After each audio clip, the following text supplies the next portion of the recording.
नमस्कार दोस्तों बिहार में इन दिनों बड़ी हलचल मची पड़ी है और अब नई हलचल पैदा कर दी है चिराग पासवान ने सबसे पहले क्या किया। चिराग ने पहले तो जब नीतीश कुमार को अपने घर बुलाया, जब उनको दही चूड़ा के भोज पर आमंत्रित किया तो नीतीश कुमार तो आ गए।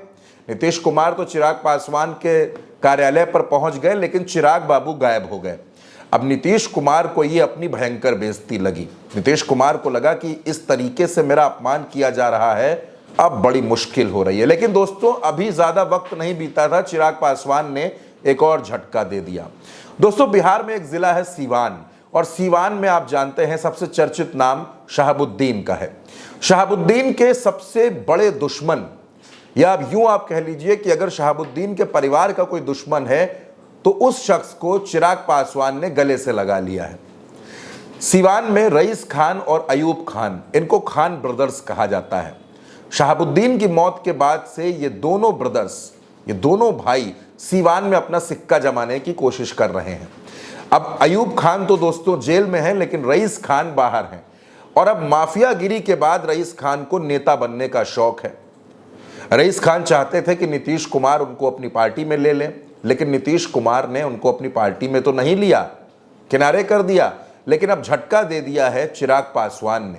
जिन लोगों को नीतीश कुमार ने किनारे किया, जिनसे दूरी बनाई, चिराग पासवान ने उनको अपने हेलीकॉप्टर में बिठा लिया है। रईस खान को बाकायदा चिराग पासवान ने एलजेपी की सदस्यता दिलाई, अपनी पार्टी में शामिल किया, और अब कहा यह जा रहा है कि सीवान में चिराग पासवान नीतीश कुमार और लालू दोनों का तनाव बढ़ाने वाले हैं।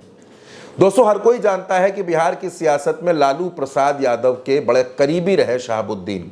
उसके बाद उनकी पत्नी हिना शहाब को भी लालू प्रसाद ने चुनाव लड़ाया। इन दिनों शहाबुद्दीन और हिना के बेटे ओसामा शहाब भी राजनीति में बड़े सक्रिय हैं। अब खान ब्रदर्स हो गए हैं एलजेपी के साथ, चिराग पासवान के साथ। यानी आप ये मानिए कि वो नीतीश के साथ भी हैं, वो बीजेपी के साथ भी हैं, क्योंकि चिराग पासवान एनडीए का हिस्सा हैं। क्या चिराग पासवान बिहार में नीतीश कुमार की मुश्किलें बढ़ाने के लिए या उनको असहज करने के लिए काम कर रहे हैं? क्योंकि जिन खान ब्रदर्स से नीतीश कुमार ने दूरी बनाई, अब चिराग पासवान ने उन्हीं को अपने साथ ले लिया है। और ऐसे में जो पार्टी विद डिफरेंस की बात करती है, यानी भारतीय जनता पार्टी, उसी के सहयोगी ने इस तरह से माफियाओं को अपनी पार्टी में शामिल किया।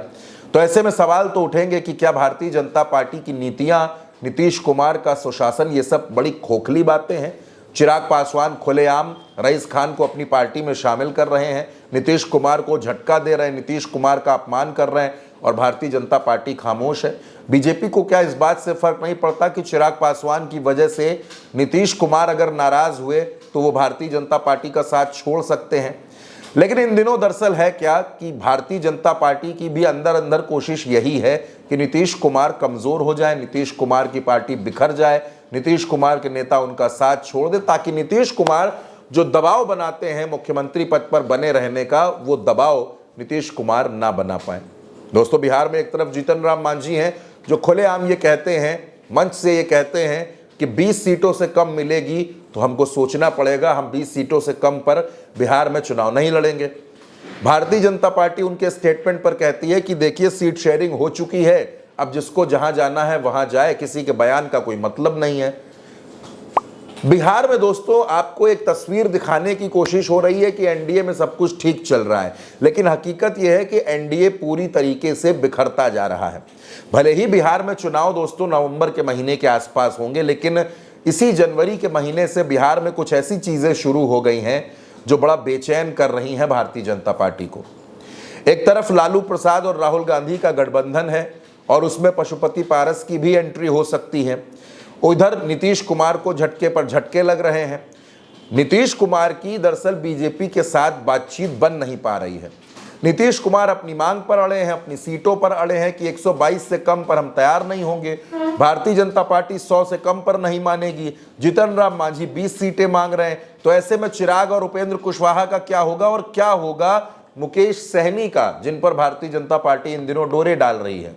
तो कुल मिलाकर जो पूरी तस्वीर है बिहार में भारतीय जनता पार्टी की, वो इसी तरह की है। सहयोगी दल एनडीए में रहकर भी एक दूसरे की जड़ें काट रहे हैं, एक दूसरे को कमजोर कर रहे हैं। कभी नीतीश कुमार करते हैं, कभी चिराग पासवान करते हैं, कभी बयान आते हैं, कभी मुख्यमंत्री पद पर सस्पेंस खड़ा हो जाता है, तो कभी नीतीश कुमार दिल्ली जाकर भी भारतीय जनता पार्टी के नेताओं से मुलाकात नहीं करते हैं।